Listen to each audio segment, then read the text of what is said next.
Okay,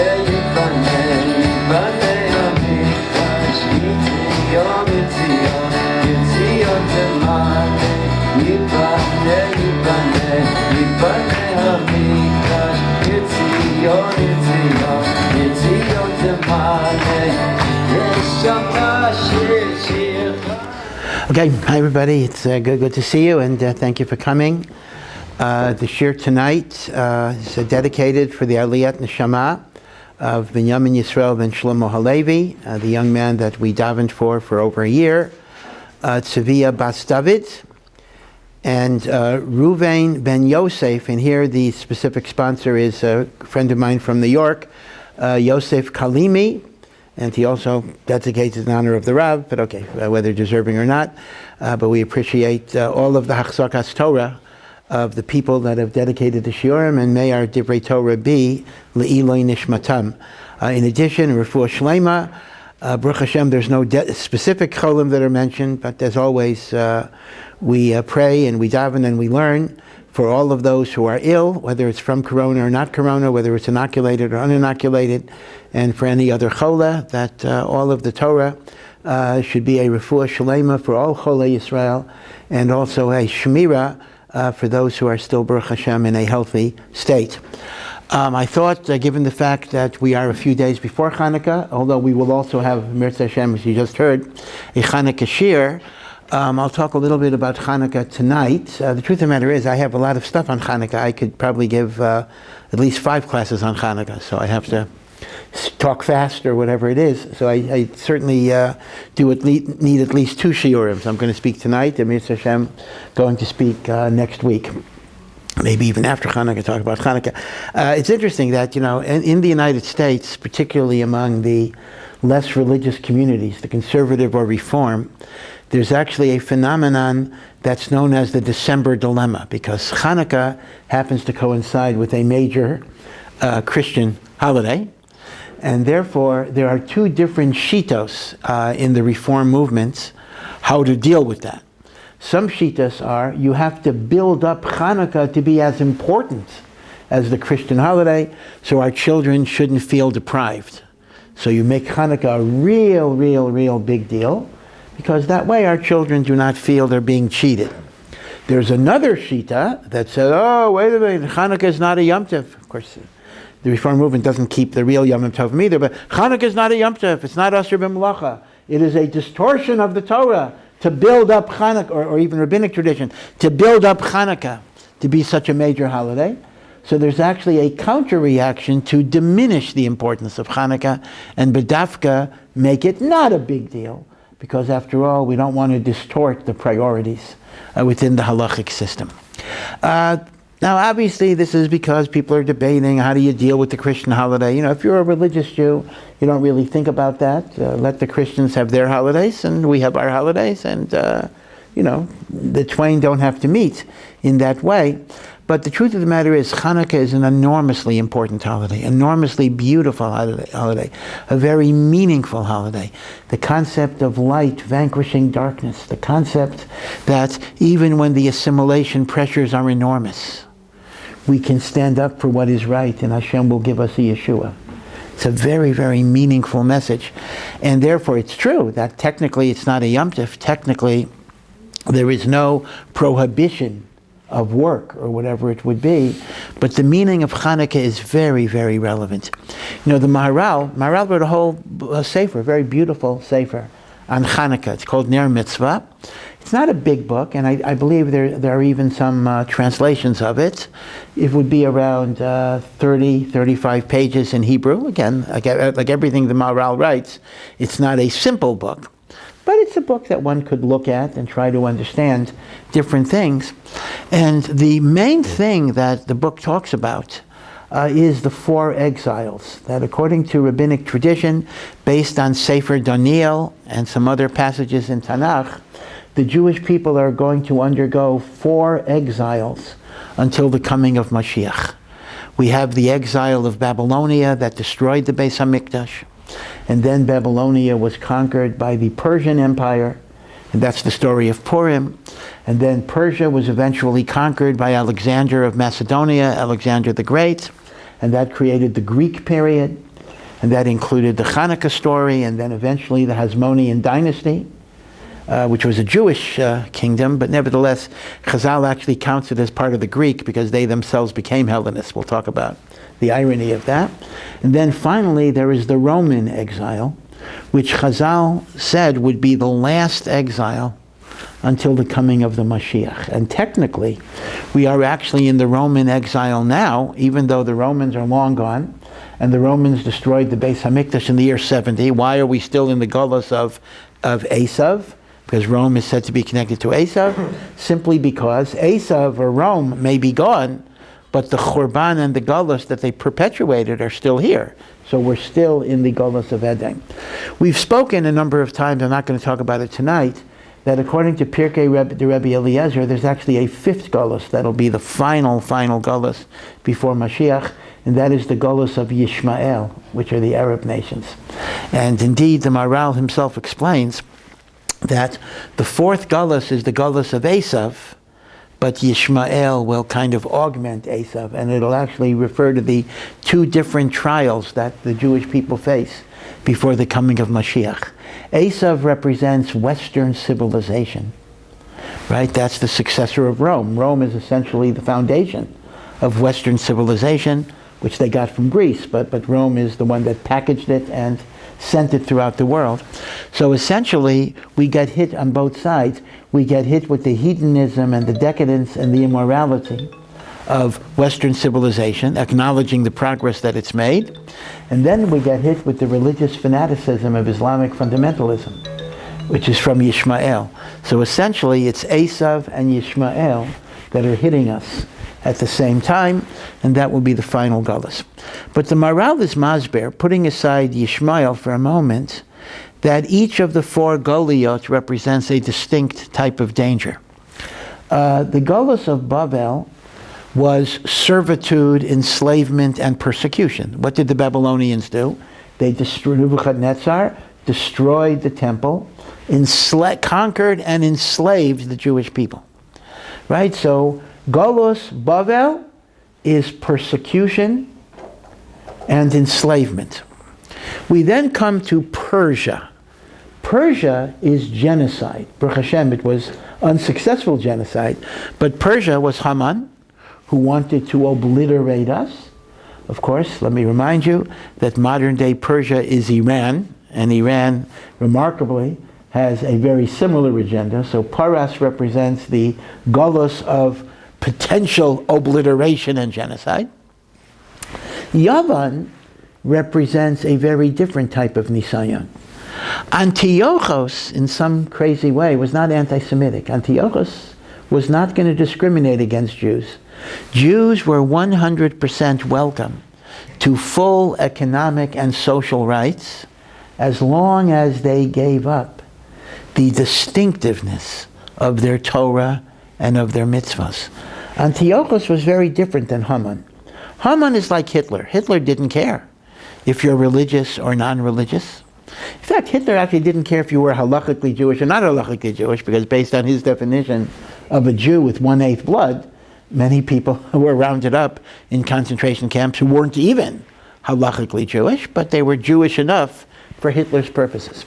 Haman was kind of the same way. Haman didn't care if you're religious or non-religious. Haman wanted to kill you because you're Jewish. Antiochus is a very different type of guy. Antiochus was fighting the Jewish religion. Antiochus was fighting Torah. Antiochus was therefore calling for assimilation. And in point of fact, if you assimilated, everything would be fine. You wouldn't be persecuted. You wouldn't be harmed. Right? So it's very important to remember that although Chanuka does commemorate a war, so obviously once you're fighting a war, there's physical dangers. But the danger of Chanuka was not a physical danger. The danger of Chanuka was a spiritual danger. And therefore the Gullus of Yavan, Greece, represents the Gullus of assimilation. Assimilation to a culture, to a philosophy, to an ethos. Whether it's Greek philosophy, Greek literature, Greek poetry, Greek athleticism, the glorification of the body. And the Gullus of Yavan is especially pernicious. And the reason why it's pernicious is that not everything is evil in the Galus of Yavan. The Galus of Yavan, or Yavan, has a lot of wisdom, a lot of insight. Chazal say in the Medrash Eicha that if one says Chachma b'Goyim, there is wisdom among the Goyim, Tamin, you believe them. So with Yavan, it's not an all or nothing. You know, that's what they say. They say that people who are addicted to different things, so sometimes you could be addicted to food. So a food addiction is the hardest addiction to break because it's the one addiction that you can't go cold turkey, forgive the pun on that. Everything else, you know, give up cigarettes, give up drugs, give up alcohol. So you go, so you give it up. Now that's very hard. Of course it's very hard, but at least you can create a life where you're not connected to it. With something like food, you got to be connected to it. So therefore the addiction is going to be very, very hard. So when you're connected to something, it's hard to know when are you crossing the line. And therefore Yavan is a dangerous type of galus, because Yavan has wisdom and insight that we can incorporate in our avodat Hashem, but we also have to know where to draw the line. This is what Rav Hirsch says. If you remember Noach at the time of after the flood, so when Noach got drunk and Noach was naked, so his son Ham called his brothers to look at their father's nakedness, and Shem and Yefes walked backwards with a blanket to cover their father's nakedness. And when Noach was awake and he realized what was going on, he gave Yefes a special bracha.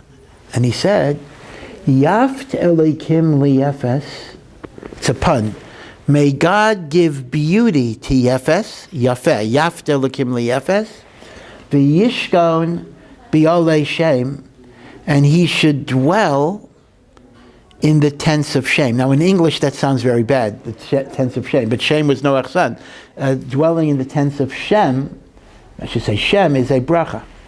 Rav Shimshon Raphael Hirsch offers a very beautiful explanation of what's going on, and this is, I think, Pshuto Shel Mikra. Yefes is the ancestor of Yavan. Yavan is a child, or I don't remember if it's a child or a grandchild of Yefes. Shem is, of course, the ancestor of Avraham. Shem and Yefes were given two different missions in the world.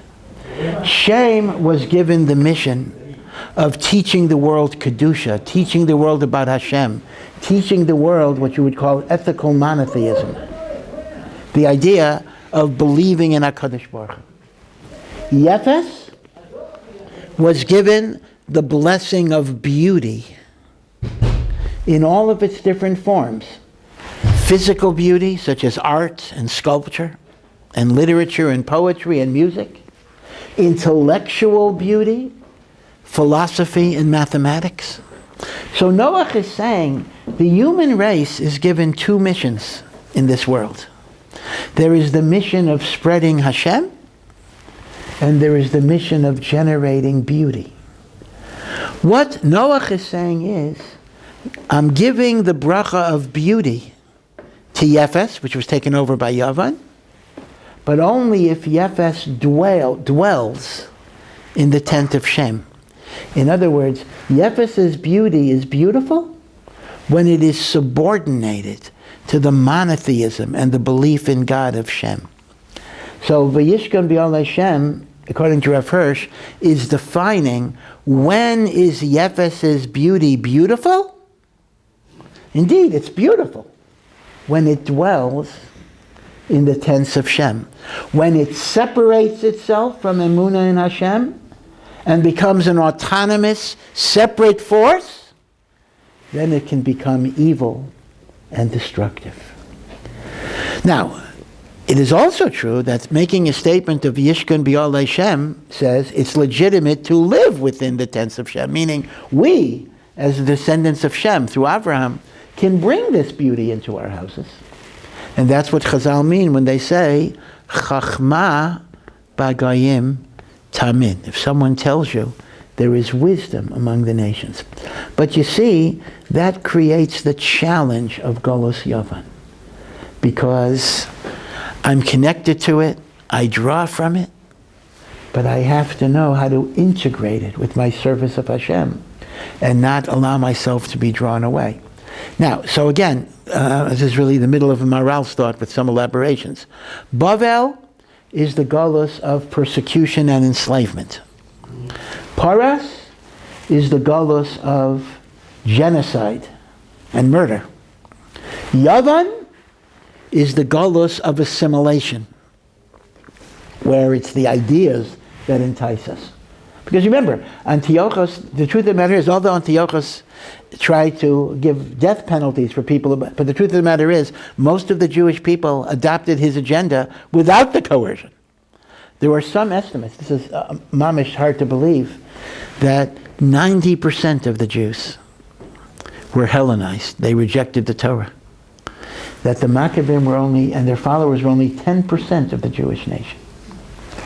You know, people sometimes say, there was never a time in Jewish history where Jews were so assimilated as they are today, with the intermarriage rate in the U.S. being 70%. But the truth of the matter is, I don't know if that's true. It could very well be at the Chanuka story. You even had a higher percentage of assimilation. Right? So now you understand, Bavel, persecution, enslavement, Paras, genocide, Yavan, assimilation. So what is Edom? So what is the Gullus of Rome? The Gullus of Rome is this really long Gullus. It hasn't ended. So the Maharal says, the Gullus of Rome is a composite of all of the other three Gulluses at the same time. And that is the following idea. There is the Bavel of Rome, there is the Paras of Rome, there is the Yavan of Rome. Meaning to say, in the very long Gullus of Rome, there are going to be times and places where the Jewish people are being persecuted, and that's called the Bavel of Edom. There are times in which the very lives of the Jewish people are going to be threatened, such as the Holocaust. That is the Paras of Edom. And then there are going to be times where physically we are secure. Physically our lives are not being threatened, and we're not being enslaved. But we face the nisayon of assimilation. And that is predominantly the situation of Jews in Western countries. So there are Jews in the world who are still being physically persecuted, but for the most part, the U.S., etc. Again, I understand that Yishmael complicates things because they introduce the element of physical danger as well. In fact, the Maharal says amazingly that Yishmael will connect to Paras to engage in genocidal activities. I mean, Mamish, Maharal wrote this in the 1500s. You talk about Arabs joining with Iran. Iran is an Islamic country. Iran is not an Arab country. Right? Right? So it's really Paras and Yishmael. Maharal writes about it. So you see, therefore, that the relevance of Chanuka, which is the liberation from the Gullus of Yavan, is precisely the situation that we face. The nisayon of Jews in the world today, by and large, is not physical survival. The nisayon of Jews in the world today is facing assimilation, whether it be intermarriage, whether it be leaving the Torah. And by the way, I want to point out that even those of us who keep the Torah and we hope we keep the mitzvahs, you know, we're assimilated too, to a greater or lesser degree. I think I quoted last week Rav Hirsch's statements about 19th century Orthodox Jewry, and it applies even more so to us today. He said, we're the opposite of the Marranos of Spain. The Marranos of Spain were Goyim on the outside, but inside they were Jews. We, Baruch Hashem, are able to be Jews on the outside. But what's our inside? This is a very, very serious question. Even if a person is keeping the mitzvahs, and Baruch Hashem, that's a wonderful, wonderful thing. In a world where so few Jews keep the commandments, it's a wonderful thing if any Jew keeps the mitzvahs. In fact, I tell people come to me sometimes and they say, oh, my son is not religious, and he's marrying a non-religious girl, and how can I go to the wedding? I say, if he's marrying a Jewish woman, you go to the wedding and you dance. Because in these days, for a Jew to marry a Jew, if they're not religious, is nothing short of a miracle. It is a miracle for which you have to give thanks to HaKadosh Baruch Hu, whether they keep halacha or not. Again, obviously, if they don't keep halacha, it's very sad, and we try to do what we do. But when there's a Jewish home, at least there's a hope. Okay? So assimilation is so powerful.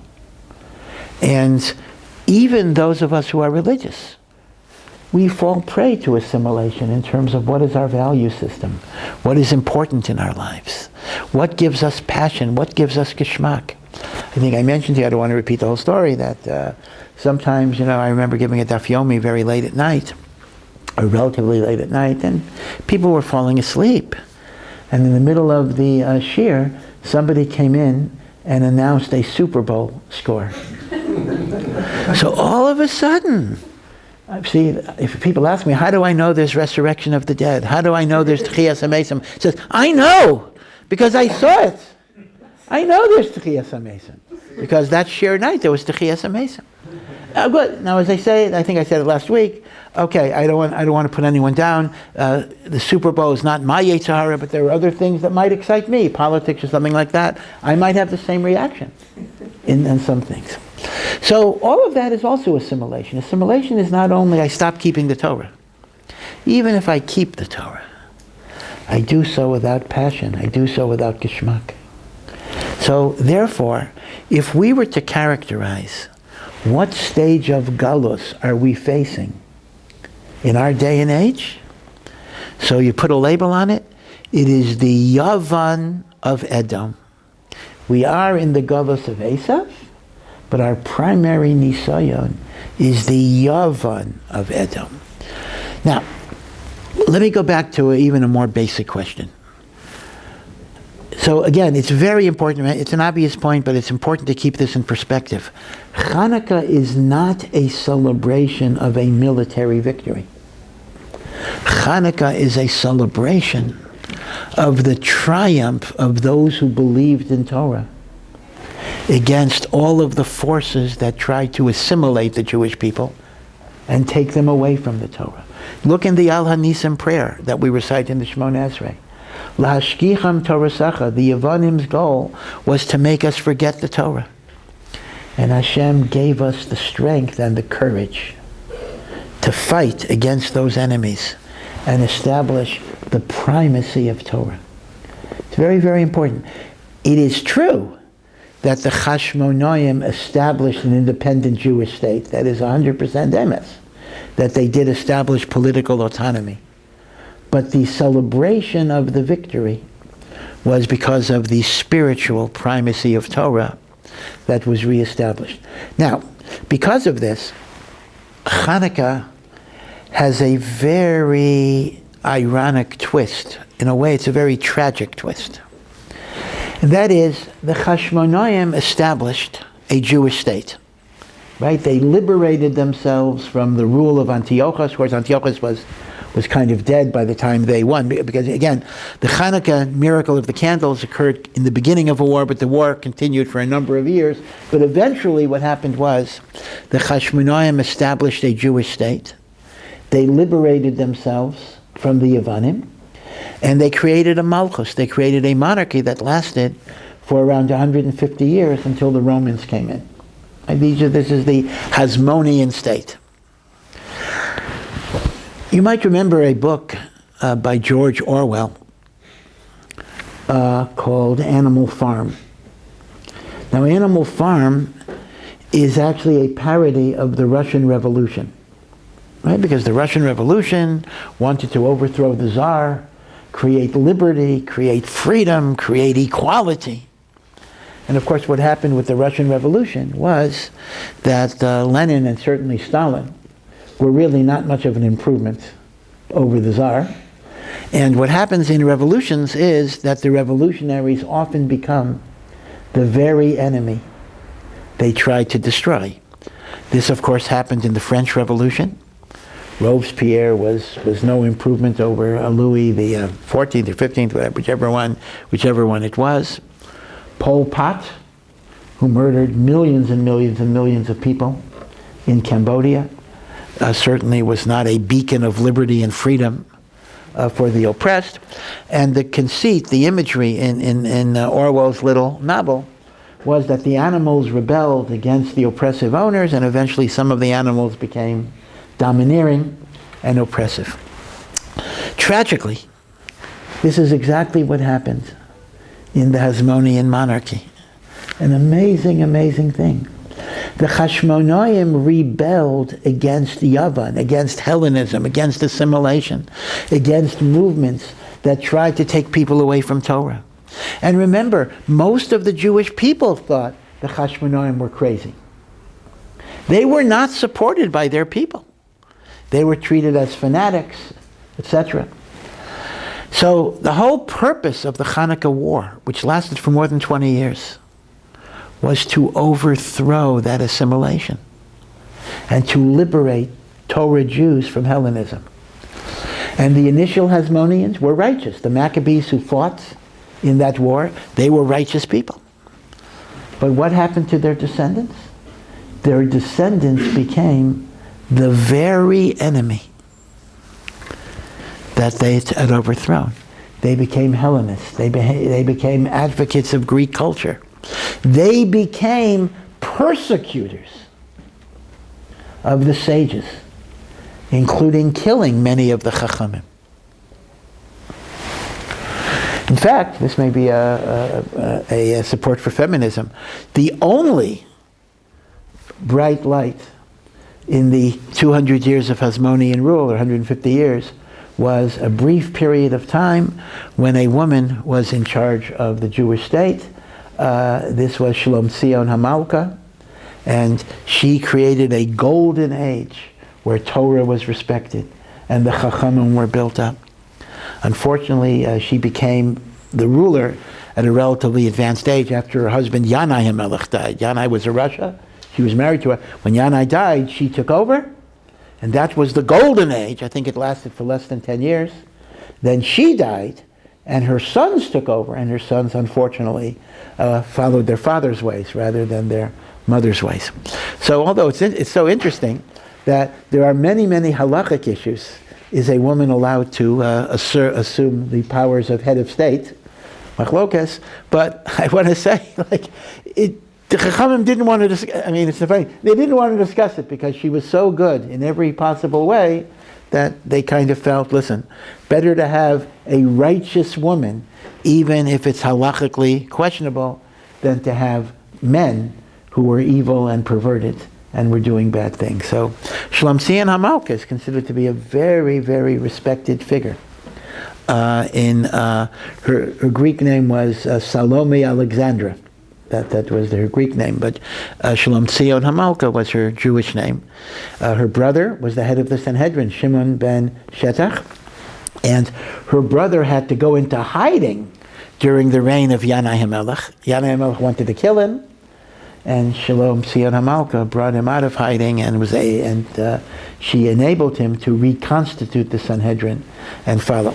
So it's a tremendous paradox, though, that by and large, Malchus Hashmonai were Hellenists. And that is why when the Chachamim count the four exiles, they don't consider the Hasmonean monarchy to be a break. They say there was Bavel, and then there was Persia, and then there was Yavan, and then there was Rome. Well, why are you saying that? Between Yavan and Rome, we had a Jewish state. There was a Jewish state. So why do you say we went from Yavan to Rome? The answer is a little disheartening, because the Hasmonean monarchy is counted as part of the exile of Greece. It is not considered a redemption, which means, in a sense, the vision of Chanuka became a failure. Chanuka was a celebration of the triumph of the primacy of Torah over the forces of assimilation and Hellenism. But it petered out. The potential that it should have actualized was never actualized. Now this explains a very interesting point that many Meforshim note.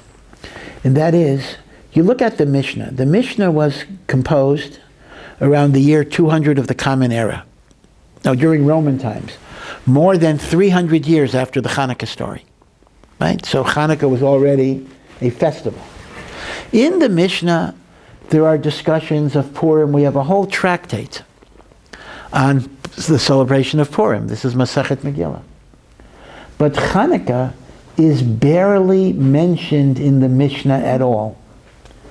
I'm not going to say it's totally omitted. There are some mentions of it. But what's interesting is every mention of Chanuka is an out-of-the-way reference. It talks about Chanuka. If you're late in bringing your Bikurim around Shavuos, you have until Chanuka to bring the first fruits. I mean, nothing to do with Chanuka. Chanuka is just a date for the bringing of Bikurim. Or the Gemara, the Mishnah in Bava Kama discusses a crazy case where if I have a camel that has long pieces of flax on its back, and you're a chenveni, you're a storekeeper that has a light, a fire outside of your store, and the flax gets ignited by the fire, and the flax sets fire to a building. Who has to pay for the building, the owner of the camel or the owner of the fire who shouldn't have left his fire there? And the Gemara says it's the owner of the fire who had no right to leave a fire outside, but if it was a Chanuka light, he's patur because that's where you're supposed to light. So a very side point.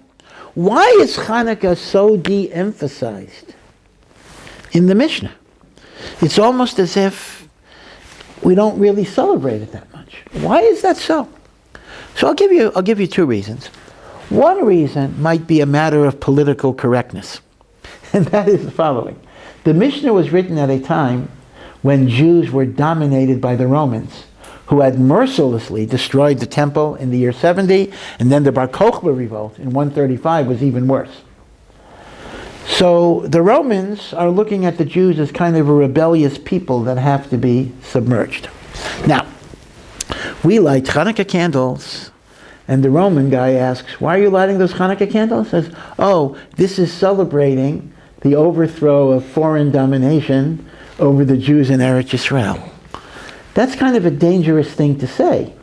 So the Jews kept the mitzvah of Hanukkah, but they didn't want to talk about it that much because the Romans might persecute. In fact, that's the meaning of the Gemara. The Gemara says, originally the Hanukkah candles were lit outside, but when it became dangerous, it was taken inside. What does it mean when it became dangerous?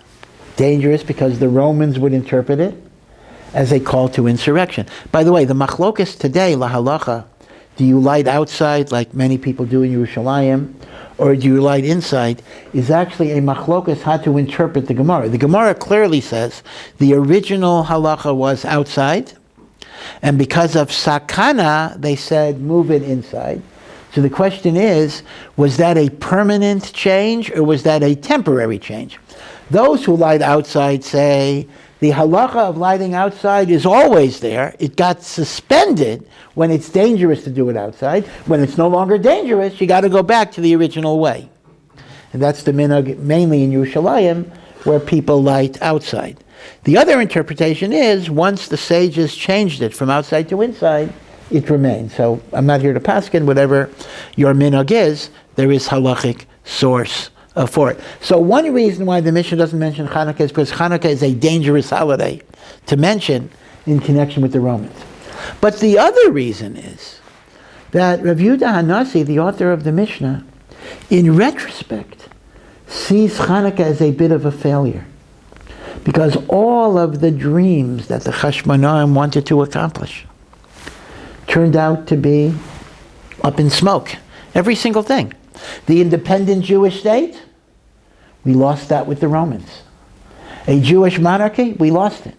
The primacy of Torah over Hellenism, the Hasmonean themselves, at least the descendants after the first generation, became Hellenists.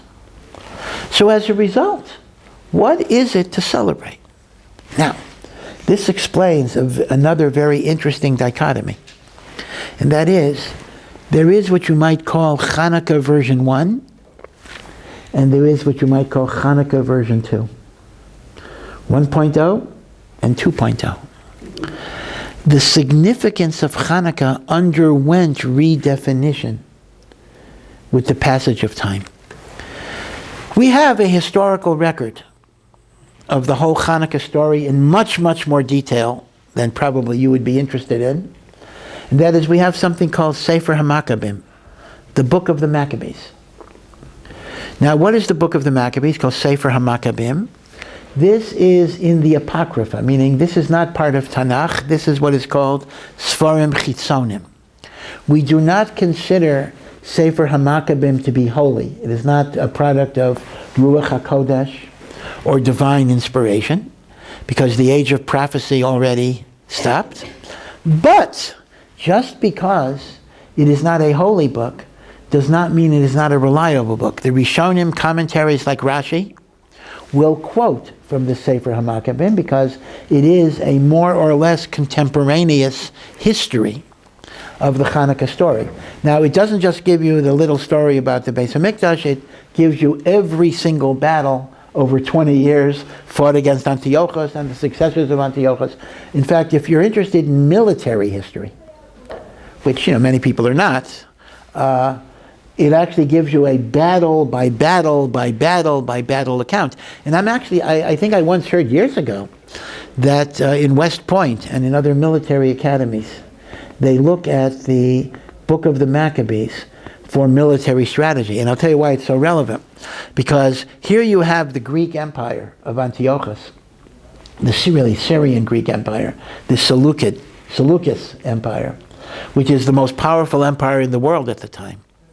And who was fighting against them? A small group of untrained, unprofessional Jewish soldiers who are really engaged in guerrilla warfare. And essentially, from a military perspective, which is not the religious way we look at it, it really shows you that a guerrilla force can defeat a well-trained massive army, which, if you remember your American history of the 20th century, was exactly the situation of the United States in Vietnam. So I'm told that during Vietnam and after Vietnam, the people at West Point are looking at the Book of Maccabees to kind of develop counter strategies against guerrilla warfare and the like. So be it as it may, in the Book of the actually there are 4 books of the Maccabees, but in the Book of Maccabees 1, which is the main historical chronicle, the reason for the holiday of Hanukkah is a celebration of the military victory over the Yavanim and the establishment of a Jewish state, as well as the rededication of the temple. It actually does not even mention a miracle of the oil. So why is Hanukkah a holiday? We are commemorating our liberation from Yavan. That's what the Book of Maccabees said.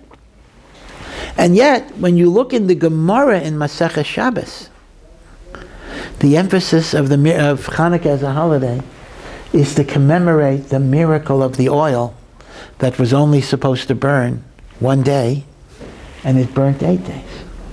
In other words, there's a shift in the emphasis of Hanukkah. In the Book of the Maccabees, the emphasis of Hanukkah is on the victory against the Yavanim. And by the way, the Book of the Maccabees is picked up in the Al Hanisim prayer. The Al Hanisim prayer is all about the victory against the Yavanim. It is not about the miracle of the oil. And yet, in Masechah Shabbos, we emphasize the victory of the miracle of the oil. So what I want to suggest to you is, this is Chanuka version 1 and Chanuka version 2. The original holiday of Hanukkah was the triumph over Yavan. But by the time the Mishnah was written, that triumph had dissipated and it was no longer meaningful. And even the spiritual triumph was not succeeding. So the emphasis was on the miracle of the oil, which is a sign of God's divine providence and protection. Again, please understand me, I am not asserting, as some secular people assert, that the story of the miracle of the oil was made up later. No, that's not the point.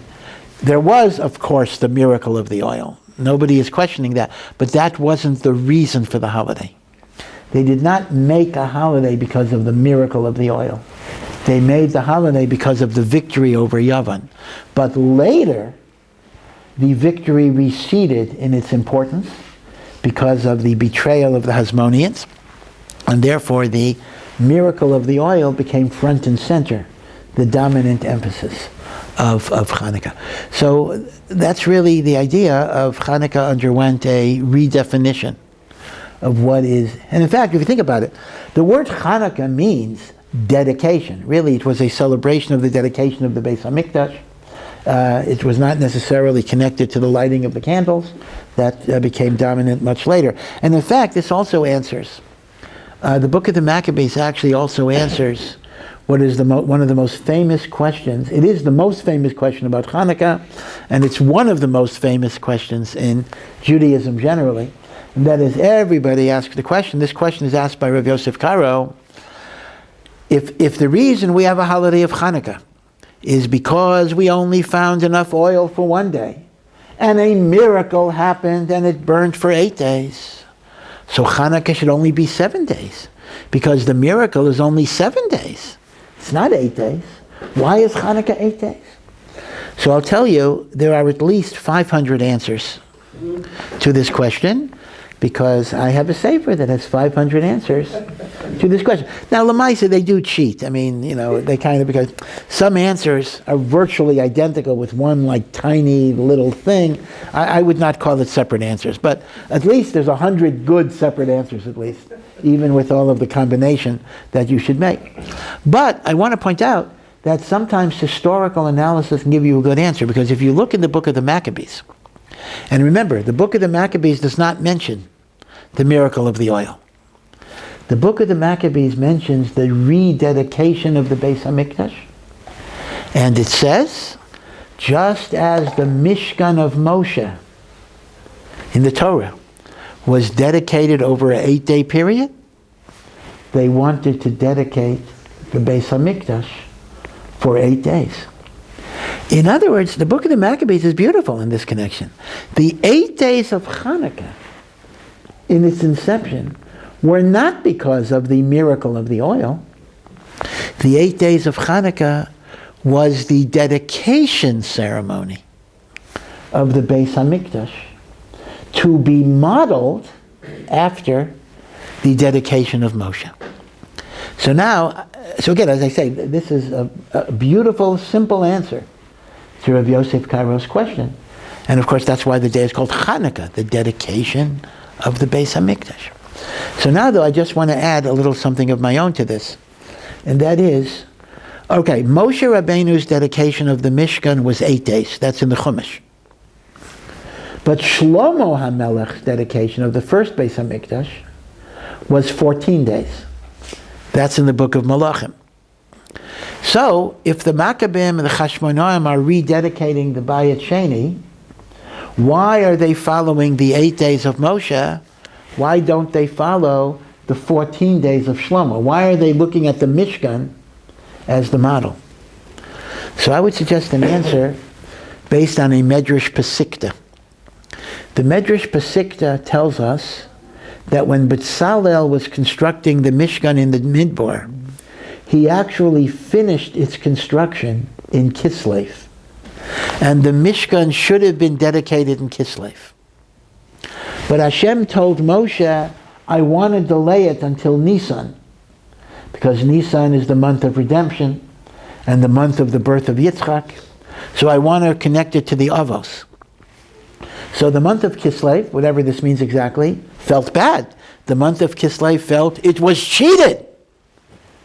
So Hashem promised the month of Kislev, in the future, you will be the time of rededication of Chanuka. So it turns out that the Chanuka, the rededication of the Mikdash by the Hasmonean, was making up to Kislev because it missed the dedication of the Mishkan. So now you understand why it's 8 days, because the dedication of the Mishkan was 8 days, and this was a makeup for that particular dedication. Okay, so now it's very, very meduyak. By the way, there is a book of the Maccabees 2, and it's interesting. The book of Maccabees 1 and the book of Maccabees 2 overlap. They actually cover the same period. It's not like Malachim Aleph, Malachim Beis that goes further. Rather, these are two alternative versions of the events. And there are going to be discrepancies and differences. And I do want to point out that Maccabees 1 has a different emphasis than Maccabees 2, although both are true. Maccabees 1 talks about military prowess and strategy, although for spiritual reasons. It talks about, in other words, the model of the heroes in Maccabees 1 are the soldiers who valiantly fought against the Yevanim. In Maccabees 2, the heroes are those passive martyrs who gave up their lives, al Kiddush Hashem. For example, the story of Hannah and her 7 sons who died rather than reject God, they are in Maccabees 2. So Maccabees 1 is the story of military heroism, and Maccabees 2 is the story of what you might call spiritual martyrdom. And as you know, when people study the Holocaust, we also have these two different models. I don't want to elaborate on this too much, but everything in Israel is controversial. Everything. There's not a single decision made in this country that does not involve some controversy.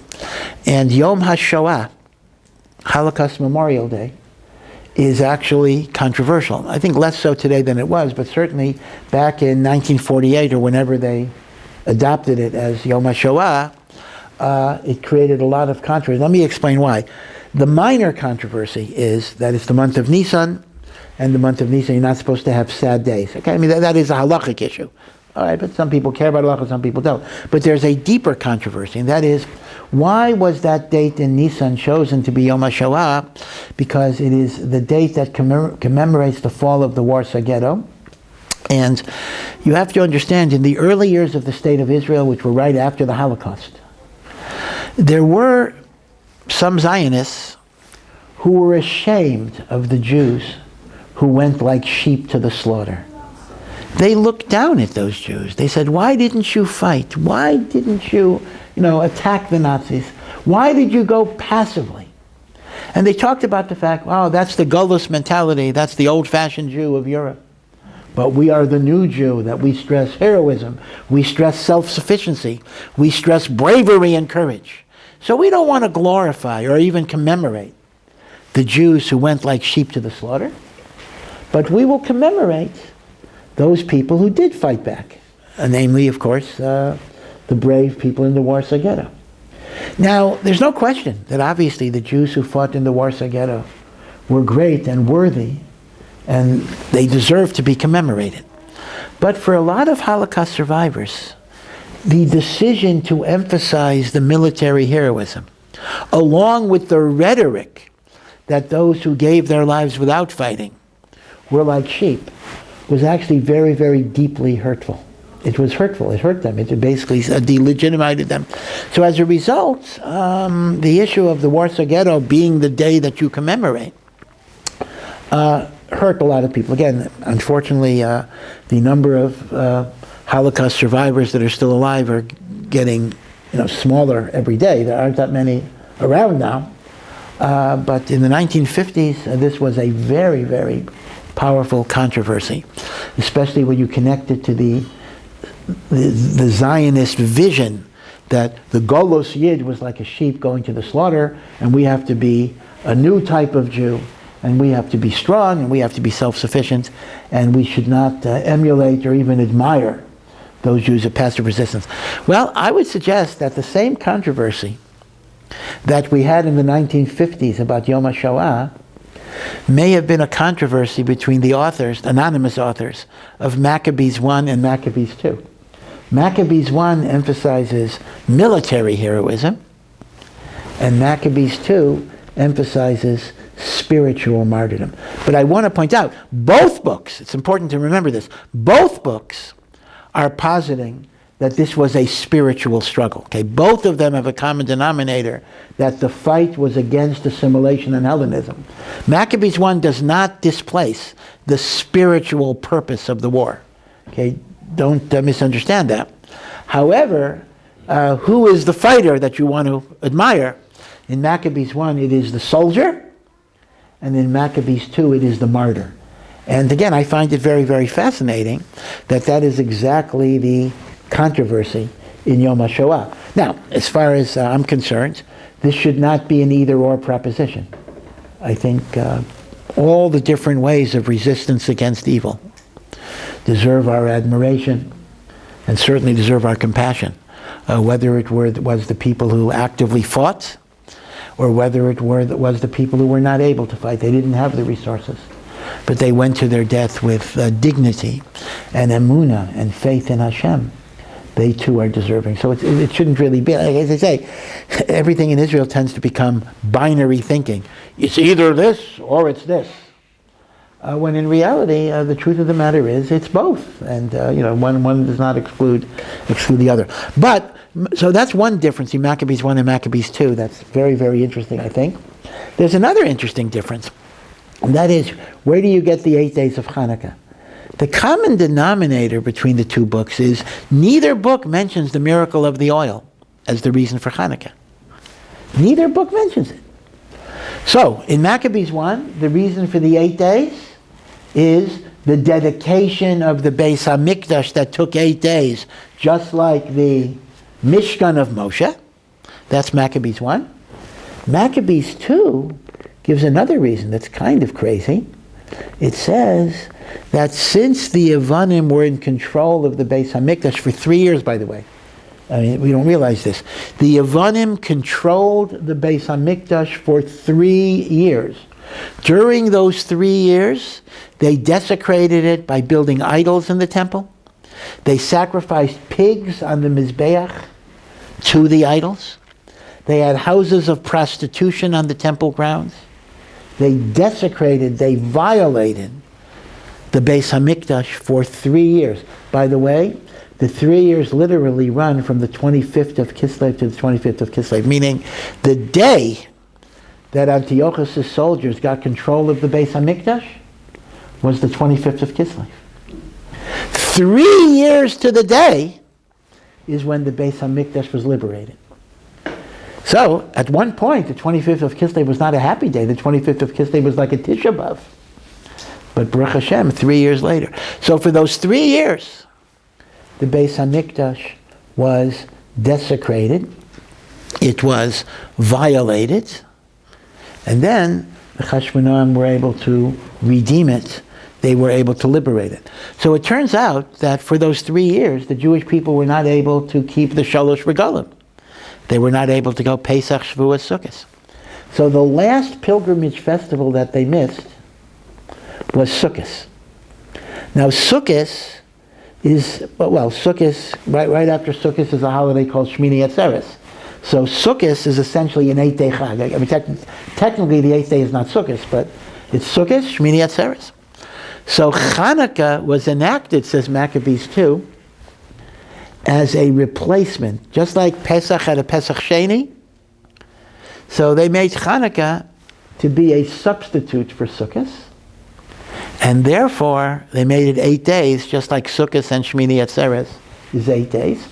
And in Maccabees 2, it is recorded, they even took lulav and esrog during Chanuka as a way of making up for what they couldn't do during Sukkot. Is that a bracha, right? Well, presumably. Now, what's interesting is that there is no mention in Chazal to connect Chanuka to Sukkot, meaning Chazal apparently looked at this and they saw this as an illegitimate minhag that Amoratzim started, meaning this did not come from rabbinic authorization. This was a folk thing that people were doing. So that's why Chazal do not look at the connection to Sukkot at all. But I would suggest there is one makar in Chazal that indicates that there is a connection between Chanuka and Sukkot, and that is the famous machlokas Beis Hillel and Beit Shammai, which we'll discuss next week, as to how do you light the Chanuka candles. If you remember, Beis Hillel does it like we do it. You light one candle night one, and then you add candles, right? So 1, second night 2, etc. That's Beis Hillel, and of course all of us follow Beis Hillel. But Beit Shammai has a very different way of lighting. Beit Shammai lights 8 candles on the first night and goes down. Instead of 1, 2, 3, 4, 5, 6, 7, 8, He's 876543321. And the Gemara ponders, like, why does Beis Shammai go down? Beis Hillel goes up because in holiness we always want to go up. Why does Beis Shammai go down? So one answer the Gemara gives is, he wants to follow the way korbanos are brought on Sukkot. On Sukkot, there are 70 bulls, keneged the umota olam, as if to say we want God to either bless them or keep them away from us. That's another machlokas. Are you bringing it for them or against them? Okay. And in Sukkot, it goes down in descending order. 13, 12, 11. So Beit Shammai says, we should light the Chanuka candles just like the korbanos of Sukkot. But that doesn't really answer anything. What's the comparison between Sukkot and Chanuka? The Gemara doesn't explain. Why is Shammai looking at Chanuka as Sukkot for the model of Chanuka? My answer is that this may be an allusion to Maccabees 2, that the original idea of Chanuka, which got lost in time, was it was a makeup for Sukkot. But Beit Shammai preserved that original connection in the way the candles were lit. It's kind of like a fossil almost. It's like a fly trapped in amber, that the retention of an original connection to Sukkot was found in Beit Shammai's minhag of lighting. In Beis Hillel's minhag, you actually don't have it. In Beis Hillel, you don't have it, right? But in Beit Shammai, you at least have it. Okay? So those are some things to think about. The final point I want to make is the following. So we have this war against the Yavanim, which involved military victories, it involved casualties, it involved martyrdom, like Hannah and her son. But at the end, there was triumph. Now, the way most of us have this picture is that the regaining the Beis HaMikdash, where the miracle of the oil occurred, and the military victory over the Yavanim happened at the same time. In other words, the typical picture we have is, we won, we got independence, and we rededicated the Beis HaMikdash. In other words, it happened all at once. And the miracle of the oil is after the military victory, meaning after the military victory, we're able to purify the temple. We have oil for one day, and it lasts for 8 days. The Rambam seems to look at it that way. The Rambam seems to understand the chronology, that we fought this war against the Yavan, and we gained the Beis HaMikdash, and when we cleaned it up, we found 1 jar of oil, and it burned for 8 days. Which would, in other words, according to the Rambam's understanding of the history, the miracle of the oil occurred after the final military victory. But in the book of the Maccabees, there's a very, very different story. I had mentioned that we regained the Beis HaMikdash after 3 years. But that was not the end of the military struggle. The military struggle went on for almost 20 years after that point. In other words, the miracle of the oil was not at the end of the military victory. It was in the middle of the war.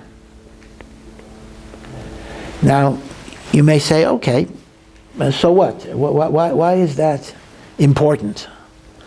I think it's profoundly important.